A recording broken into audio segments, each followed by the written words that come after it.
Recording in progress.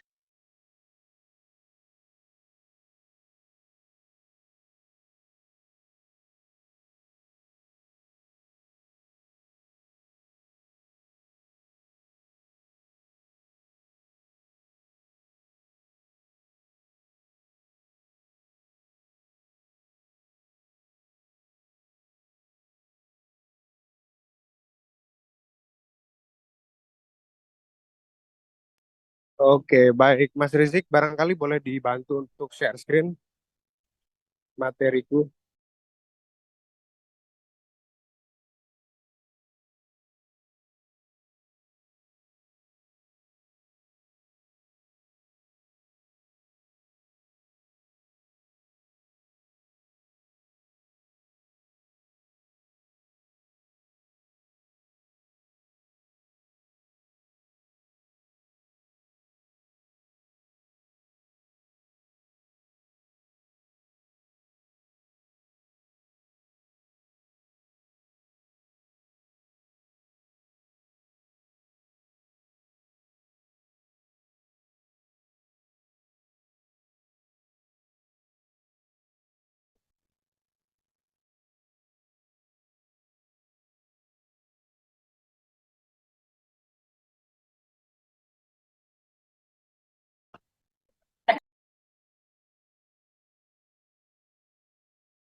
Silakan Mas Arsi.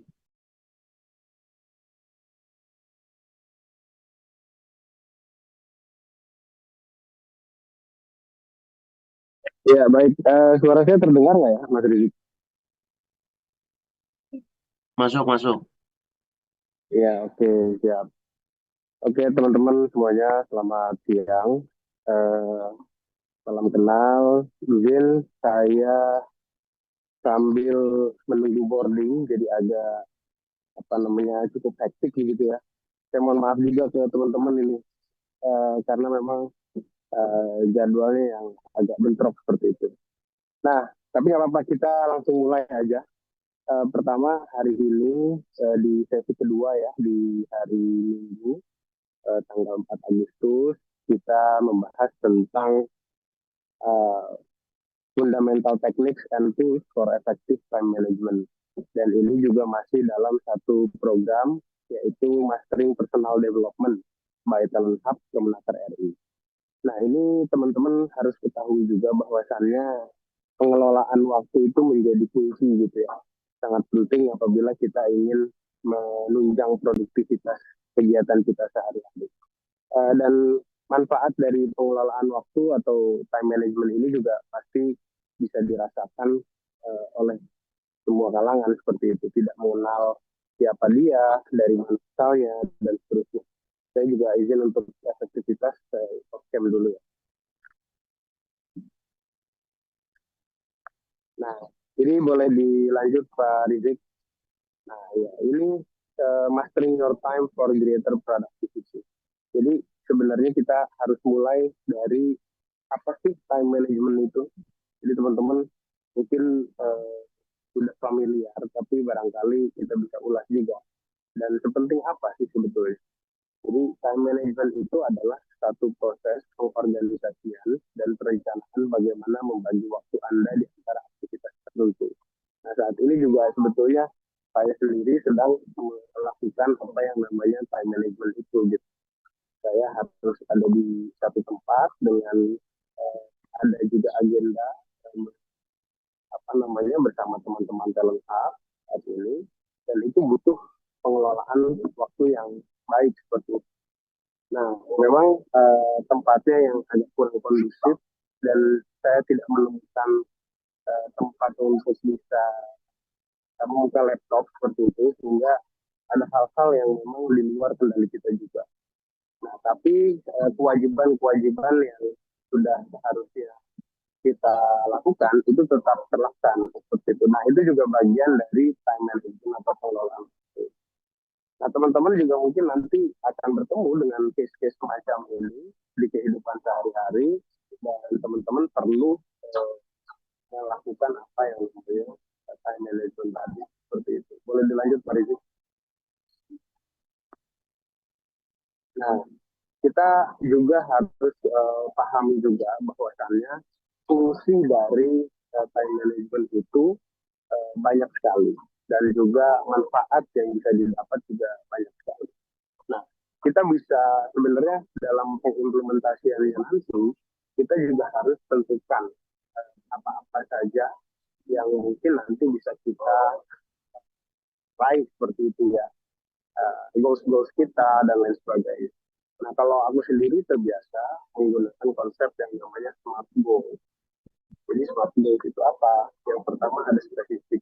Jadi kita harus menentukan tujuan-tujuan kita di setiap harinya itu apa.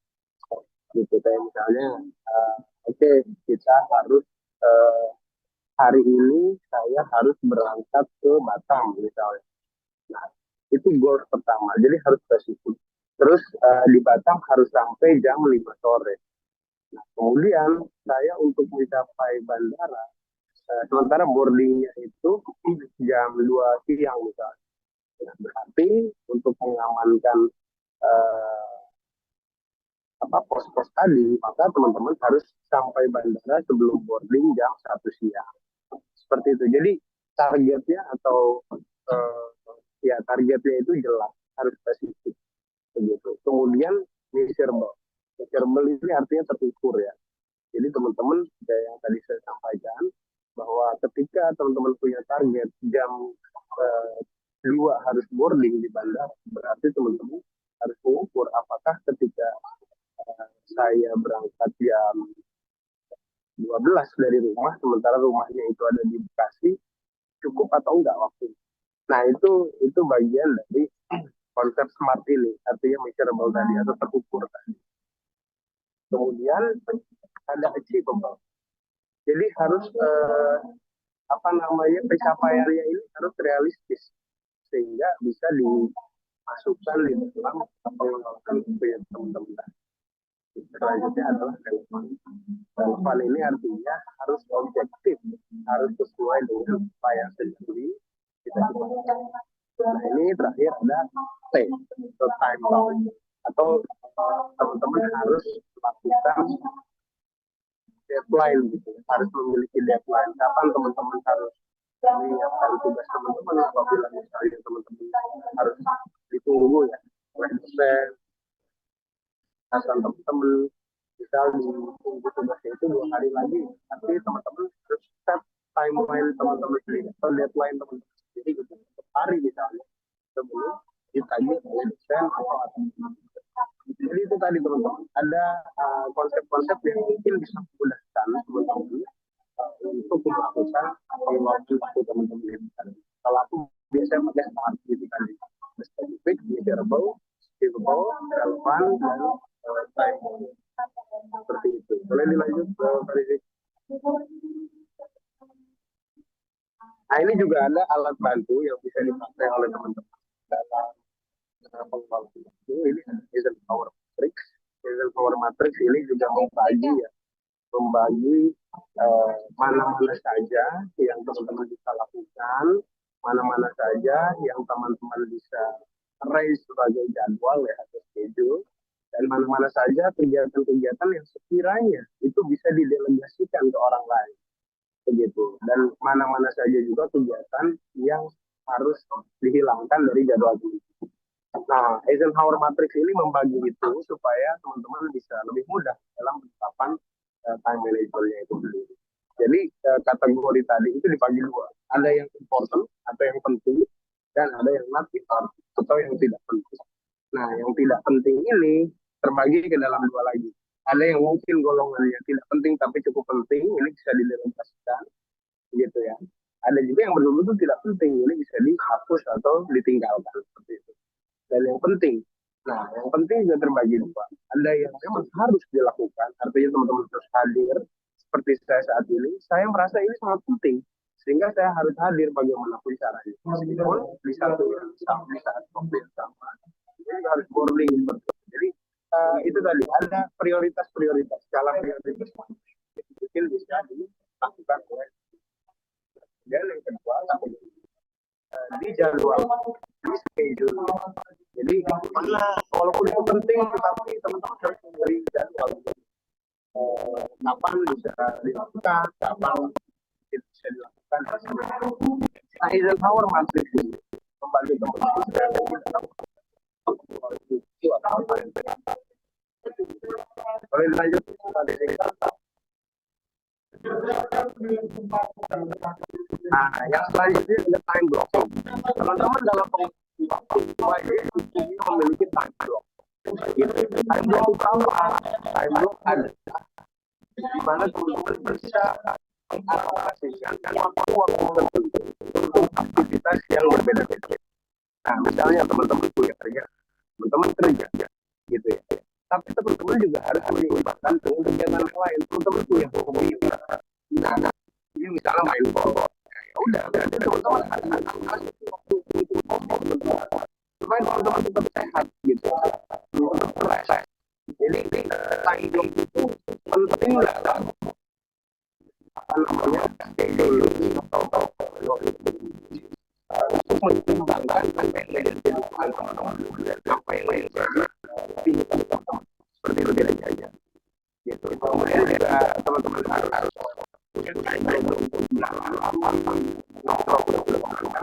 dan seterusnya. Jadi ada ini time menjadi salah satu hal ketika kita ingin melakukan apa yang saya sebut sebagai time management seperti itu. Boleh lanjut.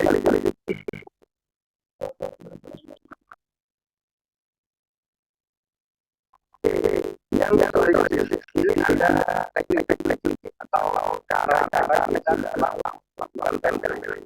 Ada beberapa teknik-teknik sampai aku ambil kamu dan bulan ini.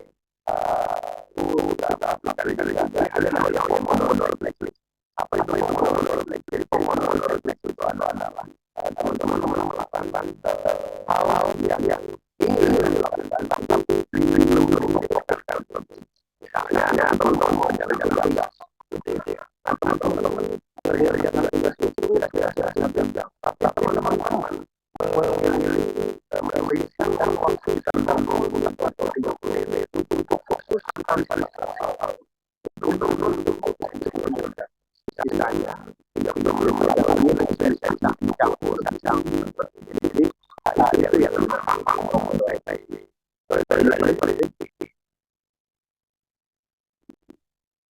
Ada beberapa contoh untuk memudahkan teman-teman dalam melakukan teman-teman. Ini ada untuk apa namanya tugas, kemudian juga ada untuk apa namanya mengecek waktu dan jadwal dan juga teman-teman bisa lihat dan mungkin teman ya Trello, ada Asana, kemudian Todo dan juga kalender di depan kita punya selalu bisa begitu kalender. Dan itu sangat membantu dan saya pun dari hari memakai Google Calendar seperti itu.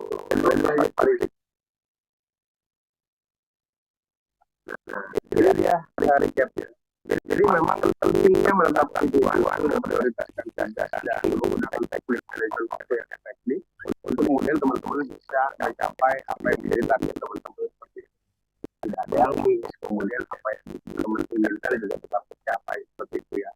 Jadi ada quotes saya sebenarnya tidak menggabungkan dari banyak bos ya, tapi ini adalah waktu itu tidak akan menunggu siapapun. Dia bisa menjadi bos bagi siapa saja dan bisa menjadi pilot bagi siapa saja. Sehingga jangan sia-siakan seperti itu. Begitu.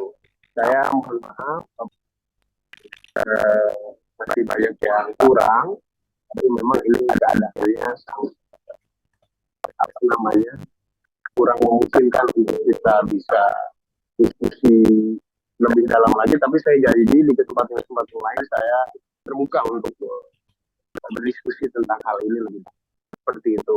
Mungkin barangkali habis ini apabila teman-teman ada hal yang ingin ditanyakan, didiskusikan, boleh dibantu bersama dengan Pak Rizik barangkali seperti itu. Saya itu dari saya. Monggo Pak Rizik saya kembalikan.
Ayo teman-teman, barangkali ada yang bertanya, silakan.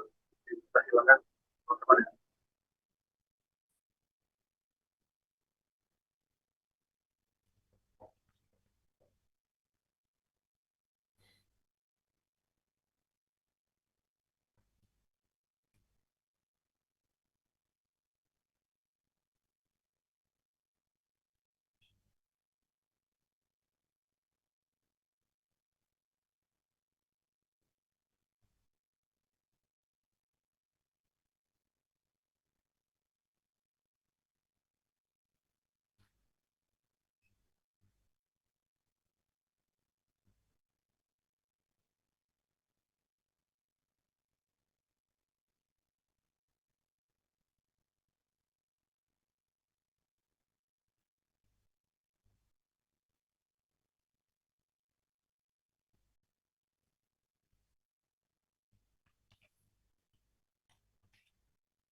Oke, baik. Mohon maaf teman-teman semuanya ya, karena pemateri yang baru saja Mas Arfi sudah ini ya, udah mulai boarding masuk ke pesawat. Jadi mungkin bisa langsung dilanjut oleh pemateri berikutnya. Sudah ada pemateri yang nanti akan menyampaikan materinya Mas Zainun. Apa Ya, kabar halo. Mas? Baik, Mas Rizik. Gimana Siap. kabarnya? Alhamdulillah baik. Selanjutnya ini topiknya sangat menarik nih. Advanced Strategies and Overcoming Time Management Challenge. Jadi mungkin ini tadi perkenalan gitu ya terkait dengan time management. Maka ini yang lebih advance lagi nih nanti akan disampaikan oleh Mas Zainun. Nah, Mas Zainun ini Direktur Riset dan Pengembangan dari Nusantara Digital. Monggo Mas Zainun untuk bisa menyampaikan paparannya. Teman-teman jangan lupa disimak ya. Oke, terima kasih Mas Rizik.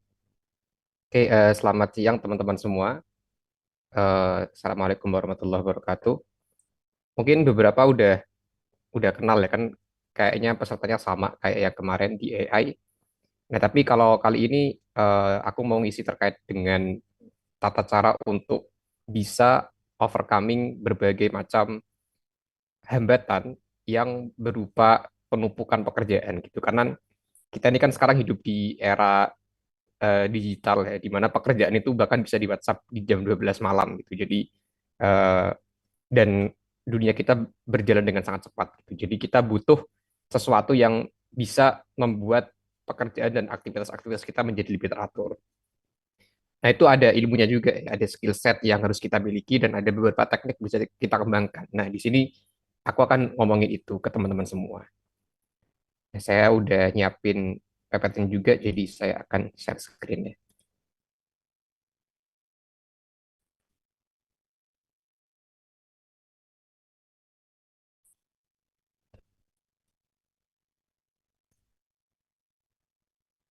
Oke,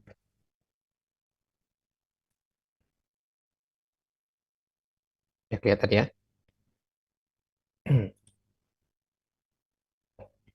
Oke, jadi judulnya agak berbeda mungkin ya dengan yang ada di flyer.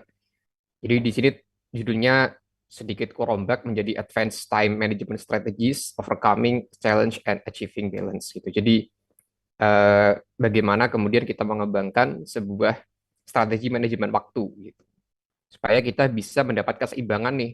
Jadi ya kerjanya tetap beres, tapi kita juga tetap punya waktu luang untuk ya menikmati kehidupan lah ya, untuk hiburan dan segala macam. Maka harus ada teknik yang kita kembangkan ketika kita mengerjakan tugas sehari-hari supaya nggak berantakan gitu.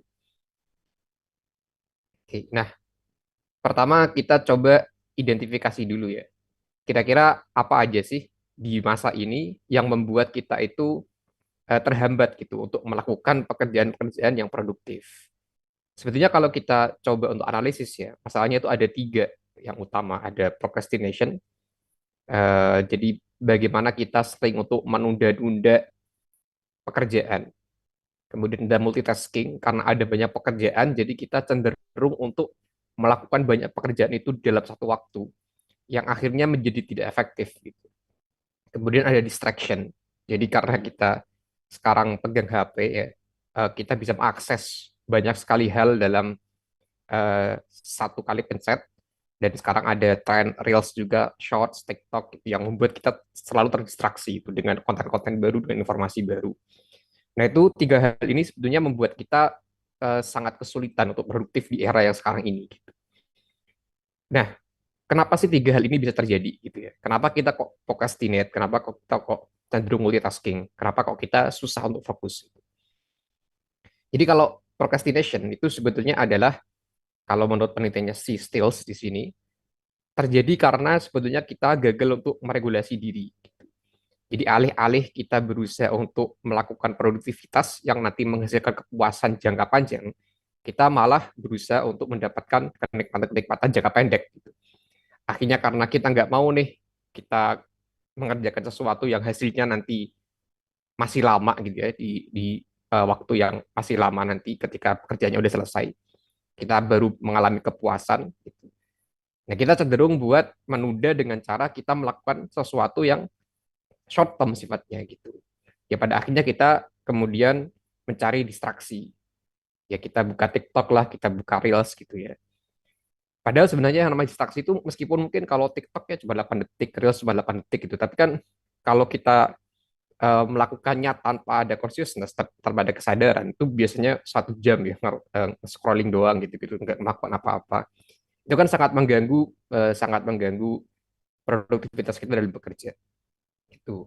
Atau multitasking, jadi kita berusaha buat melakukan pekerjaan sekaligus supaya cepat selesai nih.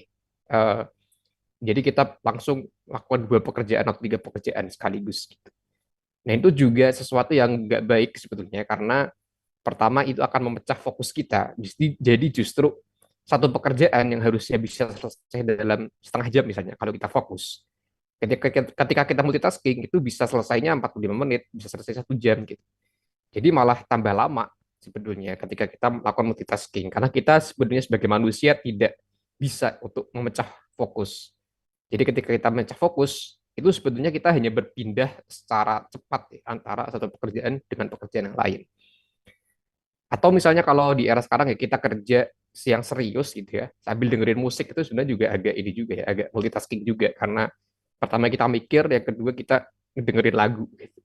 Nah, itu kan ada 2 pekerjaan yang berbeda juga, ada fokus untuk mengerjakan, fokus untuk dengerin musik kan kebagi gitu.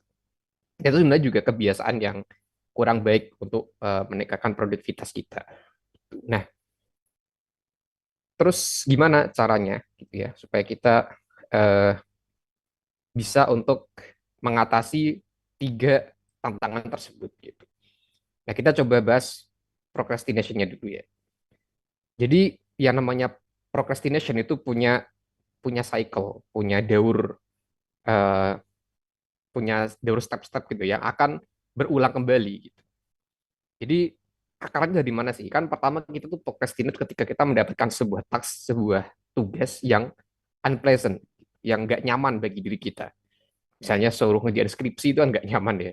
Atau sama bos di kantor disuruh ngerjain report gitu. Itu kan nggak nyaman. Bukan sesuatu yang secara psikologis membuat semacam lonjakan dopamin gitu. Nggak enak lah. Karena stressful juga kan kadang-kadang gitu. Beda dengan misalnya kita buka TikTok, beda misalnya kita nonton YouTube. Itu kan pleasant sekali ya karena ya dengan kita nonton itu kita jadi terhibur dan segala macam. Tapi namanya tugas kan harus menghentikan kita, mencegah kita dari melakukan hal-hal yang menyenangkan semacam itu. Makanya tugas itu menjadi unpleasant. Nah, ketika kita mendapatkan tugas yang unpleasant, kecenderungan psikologis kita adalah kita jadi panik atau seenggaknya merasa discomfort. Jadi merasa nggak nyaman, kemudian kita cemas gitu ya, karena kepikiran nih ada pekerjaan yang harus diselesaikan gitu.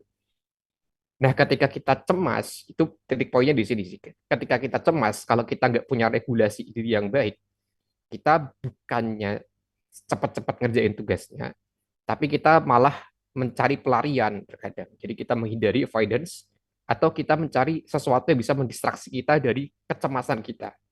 Jadi alih-alih berhadapan dengan kecemasan itu, kemudian diselesaikan tugasnya. Tapi kita nggak mau, jadi secara psikologis kita menghindari ketidaknyamanan itu. Akhirnya kita cari distraksi dan segala macam. Nah, ketika kita mencari distraksi, kan kita ada relief ya, ada ketidaknyamanan itu dirilis tuh lewat kita main TikTok, lewat kita main YouTube, lewat main ML misalnya. Itu dirilis. Jadi kita nggak stres lagi. Tapi temporary doang, sementara doang. Karena ya waktu berjalan gitu. Kita kan ketika mencari hiburan tuh waktunya nggak diem, waktunya jalan terus. Sementara yang namanya tugas kan pasti ada deadline-nya. Nah, ketika kita melakukan temporary relief itu, waktunya berjalan, deadline-nya semakin dekat. Ketika kita selesai, kita sadar deadline-nya makin dekat. Nah, kecemasannya naik lagi kan. Jadi increase anxiety, kecemasannya naik karena ada deadline yang makin dekat. Akhirnya karena lebih cemas lagi, kita mencari hiburan dan distraksi yang lebih lagi. Itu main lagi. Kemudian kayak gitu terus saja cycle-nya. Main, terus selesai, ternyata deadline-nya makin makin maju kan. Kemudian kita lebih stres lagi, kita cari distraksi lagi. Kayak gitu terus. Akhirnya siklus procrastination ini nggak terputus gitu ya. Kita akhirnya mengerjakannya di waktu-waktu yang sangat mepet dengan deadline yang akhirnya pekerjaannya nggak terlalu bagus selesainya gitu. Kitanya juga menyelesaikannya dalam keadaan yang banyak kecemasan. Nah, maka kita ini harus bisa untuk menghadapi nih dan menghentikan siklus dari prokrastinasi ini. Nah, gimana caranya? Ya kita coba identifikasi dulu. Kenapa sih kita procrastinate gitu ya? Apa penyebabnya ketika kita cemas atau ketika kita mendapatkan pekerjaan yang unpleasant gitu. Kita cenderung buat cemas terus nyari distraksi. Nah, ternyata kalau menurut penelitian sebetulnya karena kita itu takut gagal gitu. Atau kita perfeksionis kadang-kadang nih. Gitu ya. Jadi terkadang ketika kita dihadapkan pada pekerjaan yang nggak nyaman, kita tuh udah mikir dulu kita bakal gagal nih, atau ini pekerjaannya nggak bakal sempurna nih. Jadi kita stres. Ketika stres memikirkan itu, akhirnya kita cenderung buat menghindarinya gitu. Nah, hal itu harus kita hentikan gitu ya. Makanya ada beberapa cara nih supaya kita ini ketika mendapatkan pekerjaan bisa langsung mengerjakan pekerjaan itu tanpa perlu procrastinate. Jadi sini ada 10 lah yang aku list gitu ya. Yang pertama gimana? Kalau kita dapat pekerjaan yang besar, itu misalnya menulis atau disuruh buat bikin project bisnis gitu ya, atau disuruh buat bikin skripsi, itu kan project yang besar gitu. Atau untuk melakukan menulis report dari project yang udah jalan tapi ini project gede gitu, jadinya reportnya harus mendetail. Nah, caranya pertama adalah daripada teman-teman stres dan cemas, gimana nih ngerjainnya? Yang penting pertamanya coba di break dulu menjadi langkah-langkah kecil. Jadi kira-kira skripsi ini bisa jadi langkahnya apa sih? Pertama coba cari referensi yang memadai misalnya. Kemudian yang kedua coba buat tulis abstraknya dulu misalnya seperti itu. Atau kalau project misalnya ya udah kita tentuin dulu tema projectnya apa, kemudian langkah selanjutnya apa gitu ya. Menulis apa, langkah selanjutnya menulis apa gitu. Terus di break sampai langkah-langkah yang kecil. Sehingga kita tahu nih, kita misalkan per hari atau per jam seenggaknya bisa ngelakuin apa. Karena udah ada step-step yang kecil yang bisa kita lakukan yang lebih realistik gitu. Nah, yang kedua yaitu kita ngeset realistik yang tujuan yang realistis aja gitu. Jangan yang tinggi-tinggi gitu ya. Jadi kalau teman-teman mau nulis skripsi ya tujuannya nulis skripsi aja gitu. Jangan sampai ke kualitas ya kayak tesis atau disertasi. Gak perlu sampai sejauh itu. Ya udahlah, yang penting kualitas skripsi aja jadi selesai gitu. Atau teman-teman justru bikin project bisnis ya project yang standar-standar aja nggak apa-apa, nggak usah yang wah banget gitu ya goalsnya gitu, yang realistis aja sehingga kita nggak terbebani dengan tujuan dan dan goals kita sendiri gitu. Kemudian gunakan time management techniques. Nah, nanti akan saya sampaikan nih. Jadi ada beberapa teknik-teknik manajemen waktu yang bisa kita gunakan. Misalkan seperti Pomodoro gitu ya, atau seperti time blocking, ada juga Eisenhower matrix gitu. Nanti akan saya sampaikan di belakang. Nah, itu juga bisa tuh digunakan buat supaya kita menjadi terarah ketika kita melakukan pekerjaan. Daripada kita harus mengalihkannya pada distraksi-distraksi yang sebetulnya nggak menyelesaikan pekerjaan tersebut. Gitu. Nah, yang keempat, menghindari distraksinya gitu. Jadi kalau teman-teman udah sadar nih, ini HP-nya bakal mengganggu. Ya ketika pekerjaan HP-nya dimatikan aja gitu. Gak usah disanding gitu ya. Karena nanti pasti tengah-tengah pekerjaan belum selesai, stres dikit buka HP. Kemudian buang waktu gitu ya. Kemudian mengerjakan dulu sedikit, buka HP lagi. Nah itu kan sangat tidak produktif ya. Daripada seperti itu, mending dimatikan aja HP-nya. Dimatiin, selesaikan dulu pekerjaannya. Kalau selesai baru buka lagi kayak gitu. Kemudian yang kelima, mencari waktu yang optimal. Jadi teman-teman kerjanya itu paling optimal kapan ya? Apakah pagi, ataukah justru siang hari setelah makan siang misalnya, ataukah sore hari di waktu senja, atau justru malam hari ketika udah sholat isya, udah selesai semua nih, teman-teman mau ngerjain skripsi misalnya, atau mau ngerjain project, di malam hari itu lebih produktif itu. Nah, teman-teman carilah waktu itu ya. Terutama ini untuk pekerjaan-pekerjaan yang serius gitu. Kan kita tuh ada daily task gitu ya, ada tugas-tugas yang sehari-hari pasti kita lakukan lah. Ada pekerjaan-pekerjaan yang sifatnya gede itu, project besar yang nggak bisa selesai dalam satu hari, selesainya dalam 1 bulan misalnya, atau dalam 2 bulan, 3 bulan gitu ya. Nah itu kan perlu dikerjakan dalam waktu yang kita paling optimal di situ. Kemudian kita mencoba untuk menjanjikan reward buat diri kita nih. Jadi kalau ini selesai, rewardnya apa? Itu kan bisa jadi motivasi juga. Kemudian yang ketujuh, teman-teman coba buat memvisualisasikan keberhasilan. Jadi kalau nulis skripsi misalnya, ya dibayangin aja udah lulus, dibayangin aja oh nanti lulusnya gimana, sidangnya berhasil gitu gitu ya. wisudanya bakal bakal keren gitu-gitu dan segala macam. Kalau sedang nulis project misalnya atau report, ya dibayangkan aja reportnya bakal bagus, ini bakal memuaskan klien dan segala macam. Itu divisualisasikan aja tuh keberhasilan-keberhasilan kayak gitu. Jadi ketika kita mengerjakan tugas itu dengan bayangan itu akan membantu kita untuk terus ongoing. Kemudian kedelapan, kalau kita butuh bantuan ya kita cari support lah. Karena nggak semua tugas kan harus kita selesaikan sendiri ya. Kalau project pastinya kan ada teman-teman rekan-rekan pekerja yang bisa kita mintain bantuan gitu. Kalau skripsi ya bantuannya mungkin eh, minta buat misalnya ngetikin lah, tapi idenya dari teman-teman ya. Jangan minta joki ya nanti dipermasalahkan gitu. Kemudian yang ke-9 itu adalah coba untuk mengadres isu paling penting dalam pekerjaan itu. Jadi isunya apa sih? Misalnya teman-teman lagi tadi nulis skripsi lah ya. Isu yang paling penting itu ternyata paling butuh nih ngumpulin datanya belum lengkap. Ya udah fokus di situ aja gitu. Nulis project misalnya, ini projectnya paling bermasalah di mana nih? Ternyata anggarannya belum fix. Ya udah kita coba fiksasi di situ aja dulu gitu. Jadi supaya kita fokus pada satu satu masalah yang memang belum kita selesaikan. Nah, yang paling terakhir itu adalah coba untuk practice self compassion. Jadi jangan terlalu keras lah sama diri sendiri gitu ya. Kalau udah capek banget ya udah berkot ya udah ditinggalin dulu, teman-teman kemana dulu gitu, supaya rilis dulu stresnya. Nanti kalau udah rilis baru kembali lagi gitu. Jadi jangan terlalu keras juga gitu ya. Karena kalau kita terlalu keras, mungkin hari ini bakal kerjanya 10 jam, 12 jam gitu. Tapi besoknya akhirnya malah libur. Jadi liburnya 3 hari, 4 hari baru bekerja lagi itu kan malah nggak efektif. Mending kita sehari kerja ya udah 5 jam, 6 jam mungkin udah cukup, tidak udah burn out ya udah selesai. Tapi besoknya kerja lagi juga itu 5 jam, 6 jam lagi gitu. Jadi harus kita mencoba untuk praktis self compassion.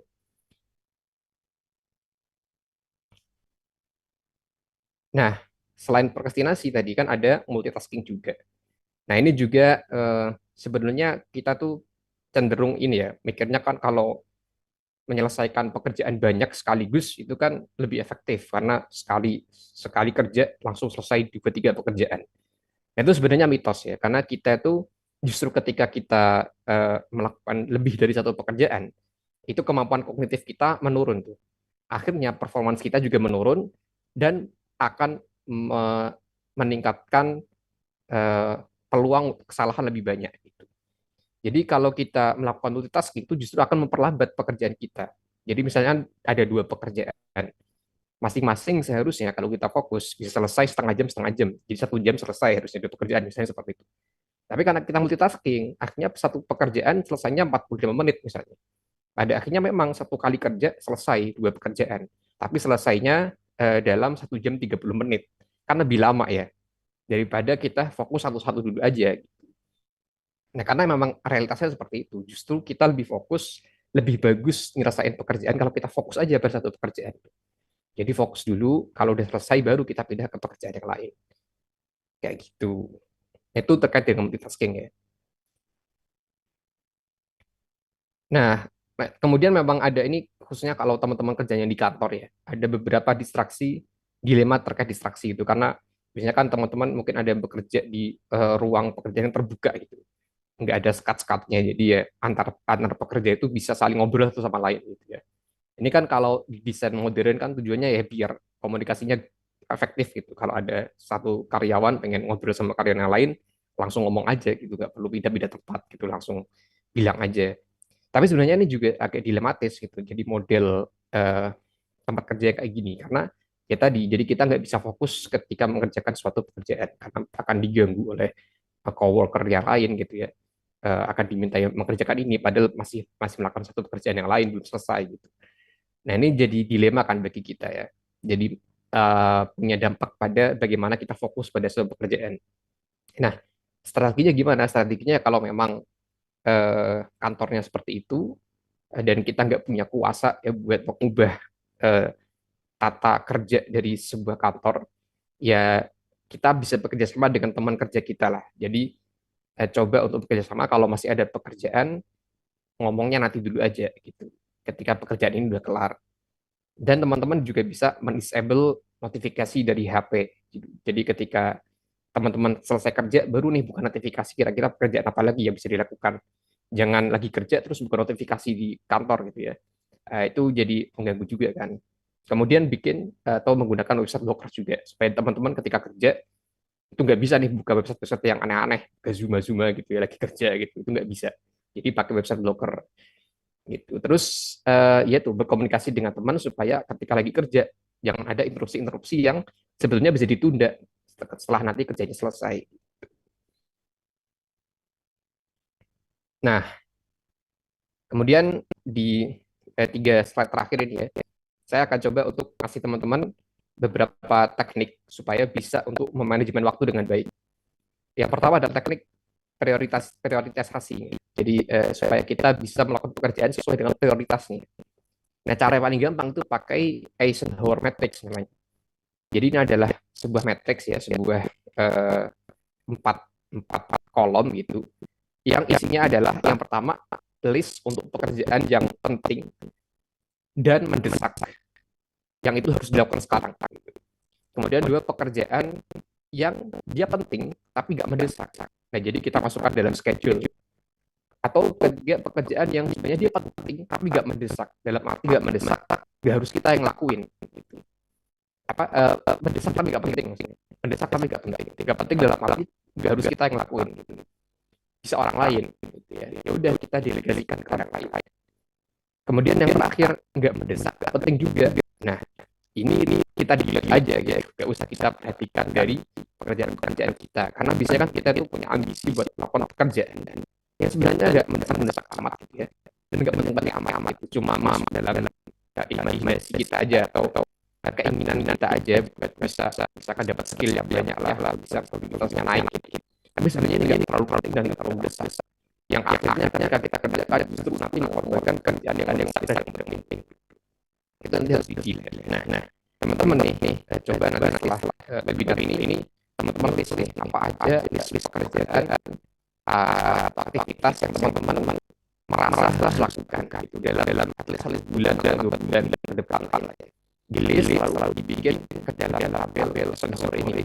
Jadi mana yang mendesak dan penting, mana tidak mendesak dan penting gitu ya. Mana yang mendesak tapi tidak penting dan mana yang tidak mendesak dan penting. Yang mendesak dan penting teman-teman lakukan sekarang. Yang tidak mendesak tapi penting teman-teman melakukan dalam jumlah setiap hari. Yang mendesak tapi tidak penting teman-teman coba dan delegasikan teman-teman ke teman yang lain ya. Dan yang nggak mendesak penting yang teman-teman aja udah bagian ini bukan yang dilakukan sekarang. Bisa mungkin nanti bulan depan ya udah kita aja gitu. Dan nggak usah jalan dalam sebelum itu misalnya contohnya yang sederhana teman-teman ada klien terkait sesuatu yang harus selesaikan dan itu sesuatu yang harus selesai cepat. Tapi teman-teman lagi menyatakan long project gitu. Nah, pastinya yang klien ini selesai sekarang kan. Begitu tidak yang long project dia selesai teman-teman mengerjakan dari klien ini gitu. Jangan balik teman-teman sibuk ngerjain long project selesai yang punya klien ini diabaikan pada ini yang jadi kemudian ada time blocking dan pedoman tekniknya. Nah, kalau time blocking adalah gini. Jadi teman-teman coba untuk ngeblok satu waktu 2 jam, 3 jam gitu ya. Untuk kerjaan yang spesifik gitu. Nah, ini penting karena ya tadi untuk supaya kita merasa bahwa dalam waktu itu kita emang punya beban satu kerja aja gitu. Gak punya banyak beban dalam satu waktu sekaligus gitu ya. Kemudian bisa fokus juga, kemudian kita juga bisa mengalokasikan waktu kita untuk hal-hal yang lebih penting gitu. Ya, misalnya ya kayak dari jam 9 sampai jam 11 misalkan ini fokus buat bekerja project. Kemudian jam 11 sampai 12 barulah kita cek email gitu ya. Jam 2 sampai jam 3 baru nanti kita meeting gitu. Jadi udah ada satu waktu tertentu untuk pekerjaan tertentu. Ini akan membantu banget buat teman-teman yang misalnya banyak task dalam satu hari.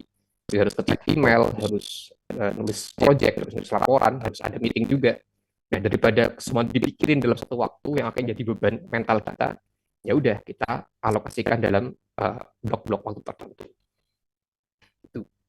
Kemudian ada Pomodoro teknik. Nah, ini mungkin agak agak menarik ya. Pomodoro teknik itu adalah sebuah teknik di mana kita mengerjakan satu pekerjaan yang serius selama 25 menit gitu. Ya udah kerjanya cuma 25 menit aja gitu. Tapi nanti take break 5 menit. Nah, setelah take break 5 menit, kemudian kerja lagi 25 menit fokus gitu. Kemudian setelah itu break lagi 5 menit lagi. Gitu. Kayak gitu terus sampai 4 kali break. Jadi sekitar 2 jam lah ya. Ya, sekitar 2 jam. Setelah 2 jam, lalu breaknya lama nih. Jadi breaknya 15 sampai 20 menit. Nanti baru kita masuk ke Pomodoro lagi gitu. Jadi itu akan sangat efektif karena kita sebetulnya kan sebagai manusia itu punya fokus span itu cuma 25 menit. Gitu. Jadi fokus yang full kita tuh cuma bisa sampai 25 menit. Jadi ya udah kalau 25 menit sudah fokusnya udah nurun, break aja dulu gitu. Break dulu terus baru nanti kerja lagi 25 menit gitu. Nah, ini mungkin harus dicontohkan ya di Podomoro ini. Jadi saya juga coba untuk ngasih contohnya. Nah, contohnya gini deh, teman-teman disuruh bikin sebuah uh, report gitu ya, 5 halaman, report terkait dengan market trends itu. Ini reportnya cukup panjang nih, nggak bisa diselesaikan dalam 1 jam, 2 jam, tapi harus diselesaikan dalam ya beberapa kali jam lah gitu ya. Nah udah, teman-teman daripada pusing, coba untuk terapin teknik Pomodoro aja gitu. Nah, jadi misalkan pertama kita di Podomoro 1 gitu ya, 25 menit pertama kita kita ngelis kita bakal melakukan riset dan mengumpulkan data supaya nanti untuk bisa mensupport report yang kita bikin. Nah, itu kita lakukan 25 menit. Setelah selesai break 5 menit. 5 menit ini ngapain lah ya, teman-teman push up kayak atau teman-teman bikin kopi gitu ya, atau stretching aja tipis-tipis gitu, atau coba buat cari air minum buat diminum gitu, atau cari snack gitu gitu. Udah 5 menit selesai, teman-teman balik lagi ke 25 menit buat fokus yang kedua. Oh, 20 menit yang kedua buat apa nih? Misalkan buat mengoutline reportnya. Jadi reportnya outline-nya mau gimana nih? Ada pendahuluan, ada latar belakangnya, ada kemudian eh, apanya misalkan datanya, analisis datanya bagaimana gitu gitu. Di outline aja dulu 25 menit. Setelah selesai ya udah istirahat lagi 5 menit. 5 menit misalnya buat apa? Buat ngecek email lah gitu ya. Buat buka mungkin buka HP nggak apa-apa lah tipis-tipis gitu ya 5 menit. Setelah itu balik lagi ke Podomoro 25 menit yang ketiga. Terus apa nih? Oh ya udah mulai nulis pendahuluannya dan bagian pertama dari si reportnya. Setelah itu break lagi 5 menit. Kemudian misalkan menit apa ya, dengerin lagu lah gitu, 5 menit, satu lagu, dua lagu, udah kelar, kemudian ke Podomoro yang keempat. Yaitu ya udah lanjut buat nulis reportnya. Nah, setelah yang keempat ini selesai, teman-teman breaknya lama gitu. Jadi 15 sampai 20 menit gitu ya. Baru nanti teman-teman balik lagi ke Podomoro yang pertama gitu. Nah, itu teman-teman di situ kerja 6 jam, kerja 8 jam ya, yang fokus, tapi ada break-break yang membantu kita buat mengendalikan fokus kita supaya nggak turun gitu.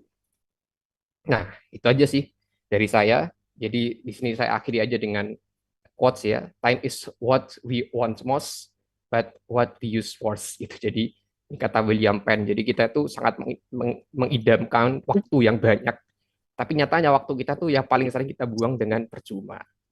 Itu. Oke, itu aja materi dari saya.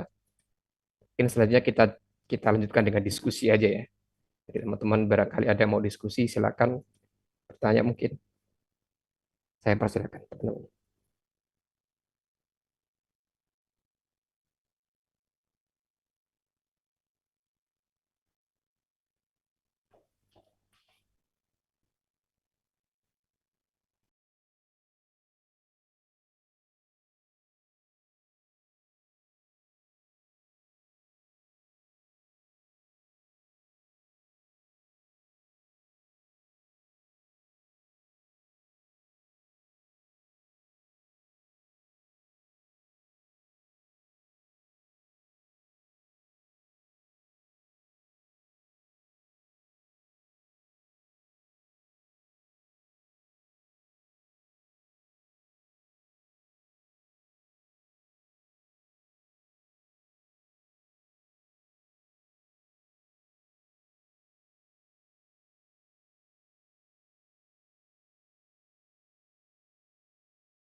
Oh ya, teman-teman mohon buat diisi ya absensi yang saya kirim ke chat itu.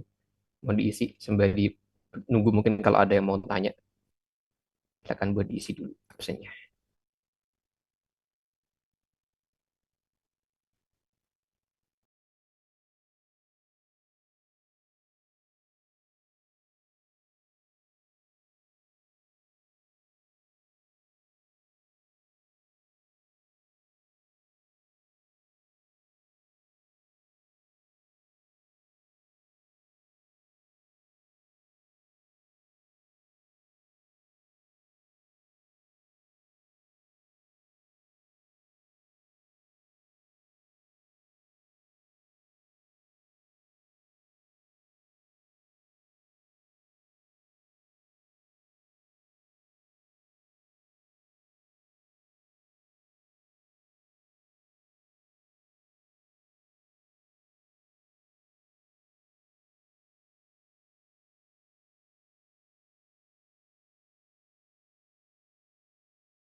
Ada pertanyaan dari Kak Cindy ya.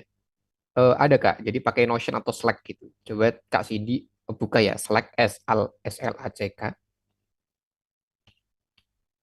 Jadi Slack atau Notion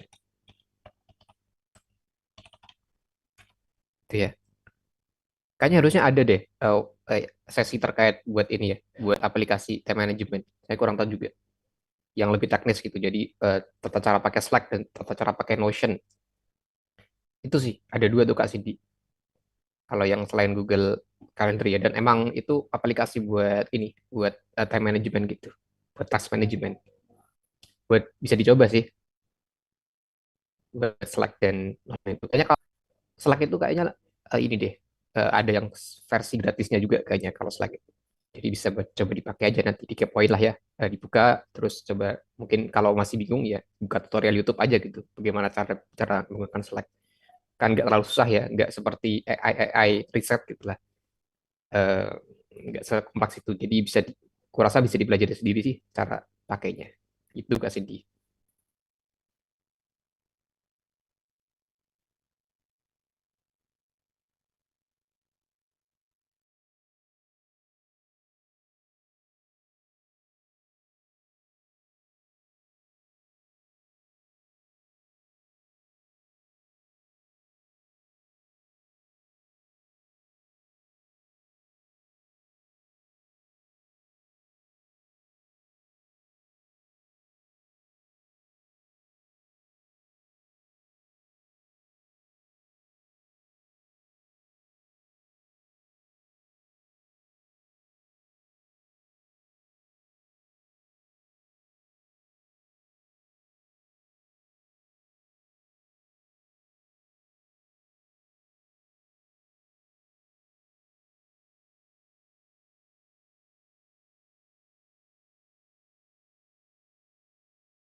Oke, ada pertanyaan dari Kak Indah ya. Sering ngasih reward jadi berupa apa? Terus menurut kakak sampai di tahap apa kita bisa ngasih reward ke diri kita supaya biar nggak jadi boros berkedok reward? Rewardnya sederhana aja gitu. Kan nggak harus berupa barang ya. Kalau saya kebetulan karena suka nonton anime gitu. Jadi setelah kerja biasanya nonton anime gitu. Kan itu kan nggak berbayar, tinggal download aja kan animenya. Atau kalau teman-teman suka movie ya Netflix gitulah, katakanlah suka series apa gitu ya, nah itu series ditunda dulu. Misalkan suka Kak Indah suka nonton drakor gitu, itu series drakornya ditunda dulu. Nah nanti series drakor itu digunakan buat reward kalau Kak Indah udah selesai kerja gitu. Jadi misalnya Kak Indah mau nonton drakor, jangan dulu, ini nanti drakornya buat reward aja. Kalau aku udah kerja selesai, reward nonton drakor itu kan nggak boros juga ya, karena ya mungkin coba berlangganan Netflix doang kan nggak terlalu mahal. Itu sih Kak Indah. Kalau barang bisa juga. Kalau aku sih buku biasanya, karena aku suka buku juga. Jadi biasanya kalau udah selesai pekerjaan beli buku baru. Itu juga lumayan sih, nggak terlalu boros juga kan. Ya belinya satu dua aja. Ya paling 100-200 ribu itu kan dapatlah dua buku gitu. Gitu sih Kak Indah. Nah tapi ya tergantung ya. Sebenarnya tetap menyesuaikan kondisi dari masing-masing orang aja sih. Kalau emang kita punya banyak uang gitu, dan memang hobi kita atau reward yang membuat kita senang itu cukup mahal, ya nggak apa-apa juga gitu. Tapi ya tetap menyesuaikan kondisi finansial kan. Kalau saya sih itu ya, eh, tadi sih nonton nonton itu kan bukan sesuatu yang cukup memakan uang gitu. Atau kalau nonton di HP laptop nggak puas ya coba nonton bioskop juga nggak apa-apa. Misalkan ke bioskop buat sebagai reward gitu ya, udah pekerjaan banyak gitu selesai, ke bioskop gitu-gitu kan bisa. Itu kan nggak terlalu boros. Itu sih paling nggak indah yang bisa ini aku sharing ya. Tuh teman-teman ada lagi mungkin atau mau sharing mungkin ya, biasanya kalau teman-teman ini lagi burn out gitu ya, atau lagi stres banyak pekerjaan, kira-kira ngelakuinnya apa gitu. Apakah ada mungkin teman-teman yang mau sharing juga nggak apa-apa sih.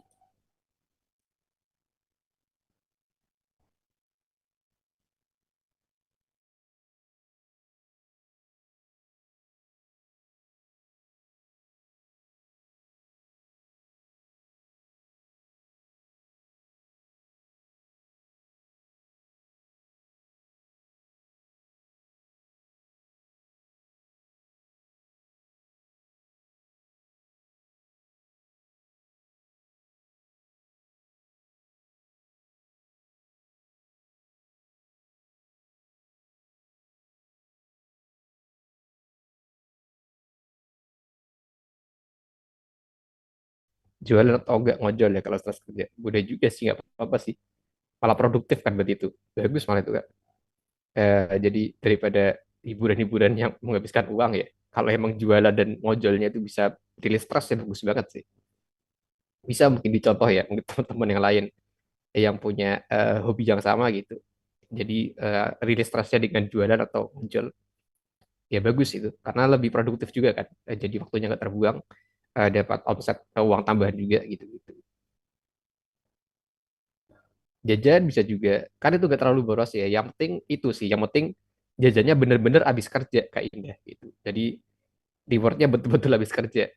Biasanya kan kalau yang jadi kedok tuh kita nggak kerja apa-apa, tiba-tiba kita jajan atau nonton buat kedoknya self reward ya, padahal nggak habis ngerjain apa-apa gitu. Atau pekerjaan yang dilakukan enteng doang, pekerjaan cuma ngecek email terus rewardnya nonton gitu. Misalnya itu kan ini juga ya, eh, jomplang gitu. Jadi kalau bisa sebenarnya kerjanya yang emang sesuai sama rewardnya aja gitu. Kalau rewardnya yang makan banyak waktu atau banyak uang gitu ya, ya usahakan reward itu dikasih ketika ngelakuin pekerjaan yang berat juga gitu. Jadinya seimbang lah. Jadi produktivitasnya ada, rewardnya juga sesuai dengan produktivitas yang kita kerjain. Gitu sih kayaknya.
Ini aku tungguin sampai 14.45 ya.